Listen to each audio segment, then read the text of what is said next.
যে প্ল্যান করেছি এত দিন ধরে, ফাইনালি কালকে আমার জন্মদিন এসে পড়লো। যাই যাই, এখন গিয়ে আপনিকে একটু জিজ্ঞাসা করি আপনি আমার বার্থডের জন্য কি প্ল্যান করেছে। যাই যাই যাই, আপনি তুমি আমার বার্থডের জন্য কি কি প্ল্যান করেছো বলো তো? আমি তো অনেক প্ল্যান করেছি, তুমি কি কি প্ল্যান করেছো বলো একটু আমাকে।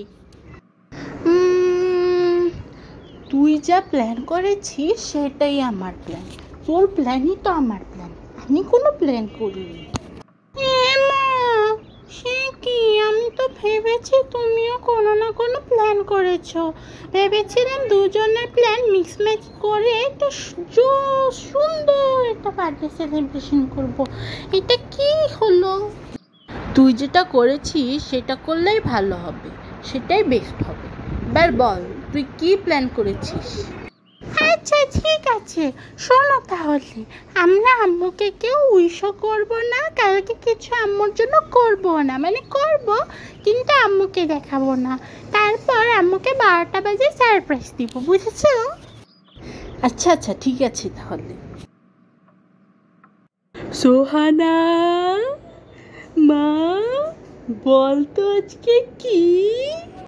ও, বুঝতে পেরেছি, মা মনে হয় আমার বার্থডের কথা বলছে।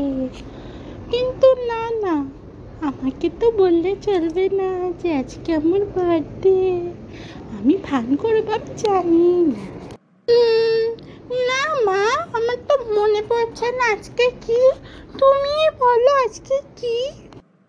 ও, তুই জানিস না? আচ্ছা ঠিক আছে, যাই তাহলে আমি। এটা তো হলো না, কিভাবে আমার মেয়েরা আমার জন্মদিনটা ভুলে গেল? কোনোদিনও তো হয় না, এইবার তো আমার একদম ছাতার মাতার জন্মদিন হলো। একটু আসো তো আমার সাথে, তোমাকে একটা জায়গায় নিয়ে যাব, চোখটা বন্ধ করে তাড়াতাড়ি আমার সাথে আসো। কোথায় যাব, কোথায় নিয়ে যাচ্ছিস? আচ্ছা দাঁড়া, আসতেছি আমি।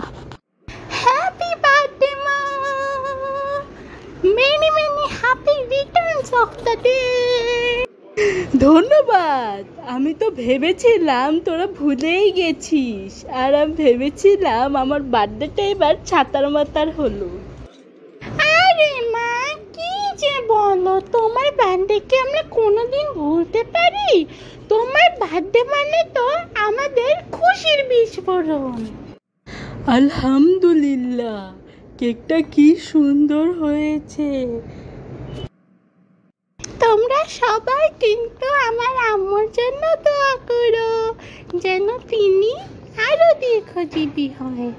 আর হ্যাঁ, সবাই সাবস্ক্রাইব করে দিও আমার চ্যানেলটি, আর লাইক শেয়ার কমেন্ট করে দিও।